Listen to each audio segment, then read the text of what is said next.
Plinth area यानी कुर्सी क्षेत्रफल। इस वीडियो में आज हम इस टॉपिक से रिलेटेड उन सभी इंपॉर्टेंट फैक्ट्स के बारे में जानेंगे जिससे रिलेटेड एग्जाम में क्वेश्चन पूछा जाता है। साथ में हम ये भी जानेंगे कि प्लिंथ एरिया में कौन से एरिया को इंक्लूड किया जाता है और किसे एक्सक्लूड किया जाता है, और लास्ट में हम एक एमसीक्यू सेट पेपर देखेंगे जो इसी टॉपिक से रिलेटेड होगा, जिससे आपका ये टॉपिक कंप्लीट हो जाए। वीडियो को जितना ज़्यादा से ज़्यादा हो सके इसे लाइक कीजिए, शेयर कीजिए और सब्सक्राइब कीजिए। चलिए शुरू करते हैं। सबसे पहले हम बात करेंगे plinth area. Plinth area is covered area of building measured eight floor of any story including walls. इसका मतलब यह है कि किसी भी स्टोरी के फ्लोर लेवल पर जो टोटल एरिया होता है, टोटल एरिया का मतलब क्या होता है, इंक्लूडिंग वॉल्स, वॉल्स को लेकर, जैसे कि आप इमेज में देख सकते हैं। ठीक है, यहां पर जो एरिया लिया गया है वो सिर्फ बीच का पोर्शन नहीं लिया गया है, वॉल को इंक्लूड किया गया है। ठीक है, तो अगर वॉल को इंक्लूड किया जाता है टोटल एरिया में तो उसे बोलते हैं हम plinth area. Plinth area is calculated by taking external dimensions of building at floor level excluding plinth offsets. जैसा कि मैंने अभी बताया था कि एक्सटर्नल डायमेंशंस को लेकर जो एरिया है, जो टोटल एरिया होता है, उसे बोलते हैं हम प्लिंथ एरिया। हाँ, इसमें अगर कोई प्लिंथ ऑफसेट्स है तो उसे हम इंक्लूड नहीं करते हैं। आइए इसे एक एग्जांपल के तौर पे समझते हैं कि अगर आपके पास प्लिंथ ऑफसेट हो या नहीं हो तो आप कैसे उस एरिया को निकालेंगे। तो पहला न्यूमेरिकल एग्जांपल है, यहाँ पर एक रूम दिया गया है जिसका जो डायमेंशन है 14.7 इंटू 14.7 है, और याद रखिएगा ये डायमेंशन कहाँ तक है, वॉल के मिड पॉइंट तक है। ठीक है, और यहाँ पर एक क्रॉस सेक्शन दिया हुआ है इसका, फाउंडेशन का और वॉल का। वॉल की थिकनेस आपकी 30 सेंटीमीटर है, और प्लिंथ लेवल, और ये पीएल का मतलब होता है प्लिंथ लेवल और जीएल का मतलब होता है ग्राउंड लेवल। कोई भी मकान, कोई भी स्ट्रक्चर ग्राउंड लेवल पर नहीं बनाया जाता, थोड़ा सा उठा के, प्लिंथ लेवल पर थोड़ा सा उठा के बनाया जाता है। तो अब इस रूम का मुझे निकालना है प्लिंथ एरिया। तो एरिया का फॉर्मूला क्या होता है, लेंथ इंटू विड्थ। और यहाँ पर आपको पता है कि प्लिंथ एरिया में क्या आप वॉल का एरिया इंक्लूड करते हैं, और जो लेंथ दी हुई है और विड्थ दी हुई है ये कहाँ तक की डायमेंशन है, ये मिड पॉइंट तक है। ठीक है, वॉल के मिड पॉइंट तक। तो इसे हम टोटल लेंगे, मतलब पूरा हम ऐड करेंगे, जैसे कि 14.7 प्लस 0.30/2 प्लस 0.30/2। ये हमने ऐड क्यों किया, क्योंकि दोनों तरफ हाफ हाफ वॉल छूटी हुई थी, तो हम उसका भी एरिया हम इंक्लूड करेंगे। और इनटू सेम वही, क्योंकि दोनों की डायमेंशन सेम है, तो दोनों को अगर हम सॉल्व करेंगे तो आएगा आपका 225 मीटर स्क्वायर। तो ये होगा इसका प्लिंथ एरिया। आई होप आपको समझ में आ गया होगा। अब चलिए नेक्स्ट एग्जांपल देख लेते हैं जिसमें अगर ऑफसेट दिया हो। आप देख सकते हैं यहाँ पर सेकेंड एग्जांपल है जिसमें आपका ऑफसेट दिया हुआ है, वॉल के साथ ऑफसेट भी दिया गया है। यहाँ पर ऑफसेट की थिकनेस है 5 सेंटीमीटर और वॉल की थिकनेस है 30 सेंटीमीटर, और जो आपका प्लिंथ लेवल है वो ऑफसेट के लेवल पर ही है।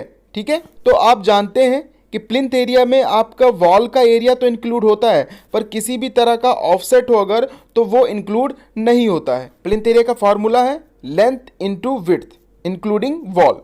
तो यहाँ पर 4.70 माइनस 2 इंटू 0.05, इसे माइनस क्यों किया, क्योंकि आपका 5 सेंटीमीटर विड्थ का क्या है आपका ऑफसेट। तो अब हमने क्या किया, लेंथ और विड्थ में से दोनों तरफ ऑफसेट की थिकनेस को घटा दिया, और अब इसे सॉल्व करेंगे तो आपका आंसर आएगा 15.64 मीटर स्क्वायर। आपका प्लिंथ एरिया कितना है, 15.64 मीटर स्क्वायर। इस टाइप के क्वेश्चन बहुत आसान होते हैं, लेकिन इसमें एक बात आपको ध्यान रखनी पड़ती है कि आपको जो डायमेंशन दिया गया है, आपके लेंथ और विड्थ की जो डायमेंशन दी गई है वो कहां से कहां तक की दी गई है, क्योंकि अगर आपने उसमें गड़बड़ी की तो आपका आंसर फिर आएगा गलत। इसी वजह से अधिकतर स्टूडेंट का ये क्वेश्चन गलत हो जाता है, क्योंकि वो डायमेंशन को, मतलब वहाँ क्वेश्चन जल्दी जल्दी पढ़ते हैं ना, तो डायमेंशन को क्या है वो ठीक तरीके से काउंट ही नहीं कर पाते कि वो कहाँ से कहाँ तक का दिया गया है। तो याद रखिए क्वेश्चन बहुत आसान है, लेकिन आपको अच्छे से पढ़ना है।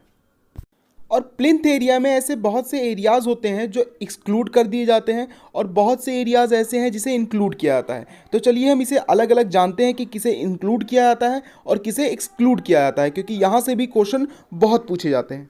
सबसे पहले बात करेंगे इंक्लूडेड एरिया। यहाँ पर पहला है area of wall at floor level. आप सभी जानते हैं प्लिंथ एरिया की बात हो रही है तो उसका वॉल का एरिया जरूर इंक्लूड होगा।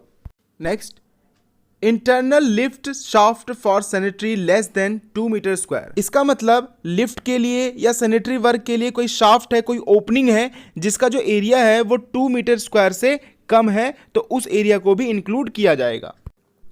एरिया ऑफ बरसाती एंड ममटी at terrace level. Terrace level पर यानी छत पर जो बरसाती या ममटीज होती है उसका एरिया भी इंक्लूड किया जाता है। Lift and AC ducts.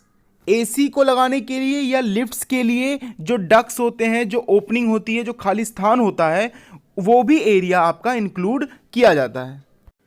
Stair case में जो लैंडिंग्स होती हैं उनके भी एरिया प्लिंथ एरिया में इंक्लूड किया जाता है।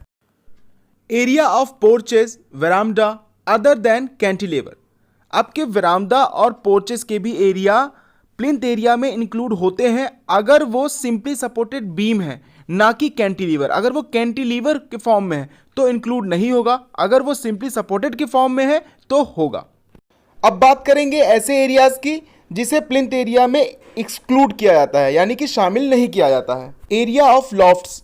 लॉफ्ट्स के एरिया को एक्सक्लूड किया जाता है प्लिंथ एरिया में। इमेज में देख सकते हैं आप, लॉफ्ट्स क्या होता है कि ये डायरेक्टली छत के नीचे का पोर्शन होता है, लेकिन ये किसी कमरे में इंक्लूड नहीं होता है, ठीक है, नॉर्मली होता है, ऐसे ओपन होता है। Internal lifts shafts for sanitary greater than 2 meter square. अगर आपके पास जो ओपनिंग है लिफ्ट के लिए या शाफ्ट के लिए उसका एरिया 2 मीटर स्क्वायर से बड़ा है तो हम उसे एक्सक्लूड करेंगे उस एरिया को, और अगर 2 मीटर स्क्वायर से कम है तो उसे इंक्लूड करेंगे, जैसा कि अभी हमने पढ़ा था। Towers and Doms. इमेज में आप देख सकते हैं ये छत पर जो डोम्स बने हुए हैं, जो टावर्स हैं, इसका एरिया भी इंक्लूड नहीं करते हैं। अनक्लोज्ड बालकनीज, जो बालकनीज होती हैं उसका एरिया भी एक्सक्लूड करते हैं। कॉर्निश। इमेज में आप देख सकते हैं ये है कॉर्निश। कॉर्निश क्या होता है, मान लीजिए फ्लोर लेवल पर या जनरली आप सजाने के लिए क्या करते हैं, थोड़ा सा हल्का सा पोर्शन आगे की तरफ आप बढ़ा देते हैं, जिससे क्या होता है देखने में वो अच्छा लगता है, ठीक है, तो इसे बोलते हैं कॉर्निश, और इसका एरिया भी प्लिंथ एरिया में नहीं लिया जाता। नेक्स्ट है cantilever, sunshade, पोर्चेस and वरामडा।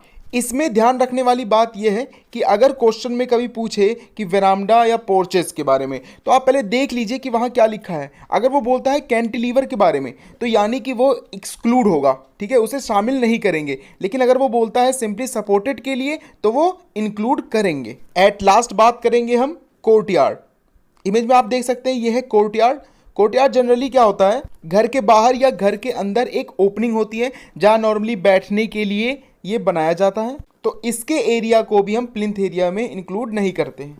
I hope अब आपको अच्छी तरीके से याद हो गया होगा कि किस एरिया को इंक्लूड करते हैं और किसे एक्सक्लूड, क्योंकि नॉर्मली जब हम इसे याद करेंगे ऐसे तो वो हमें भूल जाएगा, लेकिन मैंने आपको इमेज के साथ बताया है तो आई होप आपको ये अब कभी नहीं भूलेगा।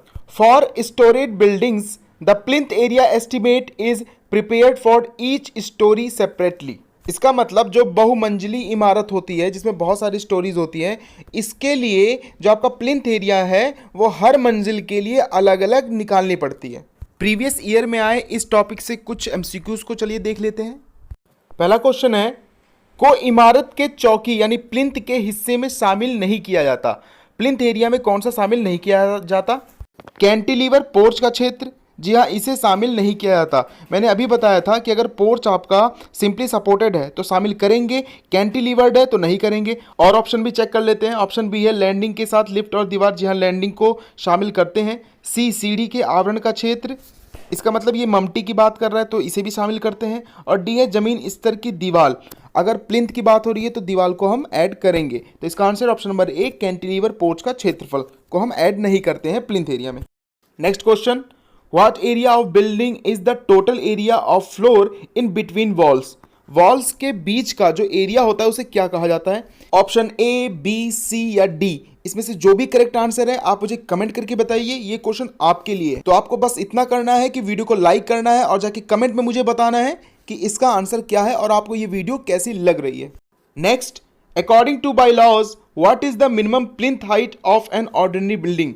एक बिल्डिंग की जो प्लिंथ हाइट होती है, मतलब ग्राउंड लेवल से प्लिंथ लेवल तक के बीच की दूरी, वो लगभग कितनी ली जाती है? तो यहाँ पर बिल्डिंग्स में नॉर्मली 25 से 30 सेंटीमीटर तक ली जाती है और एवरेज जो इसकी वैल्यू होती है वो होती है 45, जो स्टैंडर्ड होता है। तो इसका आंसर है ऑप्शन नंबर बी, 30 सेंटीमीटर।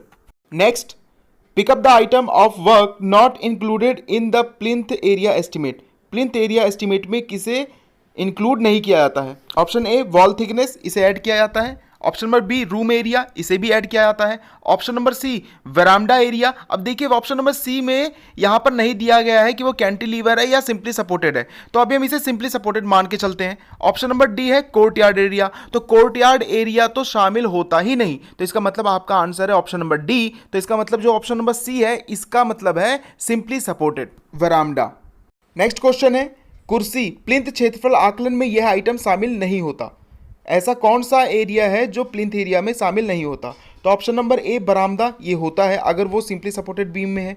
अगर बी है शौचालय, ये भी शामिल होता है। सी दीवार की मोटाई, ये भी शामिल होता है। और डी है आंगन यानी कोर्टयार्ड, ये शामिल नहीं होता है। तो इसका आंसर है आपका option number D. Last question है open areas courtyard and balconies are not included in which area flooring valuation. Open area courtyard और बालकनीज का एरिया किसमें शामिल नहीं किया जाता? तो आप सभी को पता है वो है प्लिंथ एरिया। आपका option number A, plinth area में कोर्टयार्ड, बालकनीज या ओपन एरियाज को शामिल नहीं किया जाता है। तो फ्रेंड्स आज के लिए इस वीडियो में इतना ही। आई होप आपको समझ में आया होगा। इस टॉपिक से रिलेटेड और कोई प्रॉब्लम है तो मुझे कमेंट करके जरूर बताइएगा, और मुझे ये भी बताइए कि ये वीडियो आपको कैसी लगी। इसे ज़्यादा से ज़्यादा दोस्तों लाइक कीजिए, शेयर कीजिए, सब्सक्राइब कीजिए, जिससे मुझे सपोर्ट मिल पाए। Depreciation, straight line method, constant percentage method and sinking fund method, इन सब के लिए मेरा प्रीवियस लेक्चर देखना मत भूलिएगा। Thank you.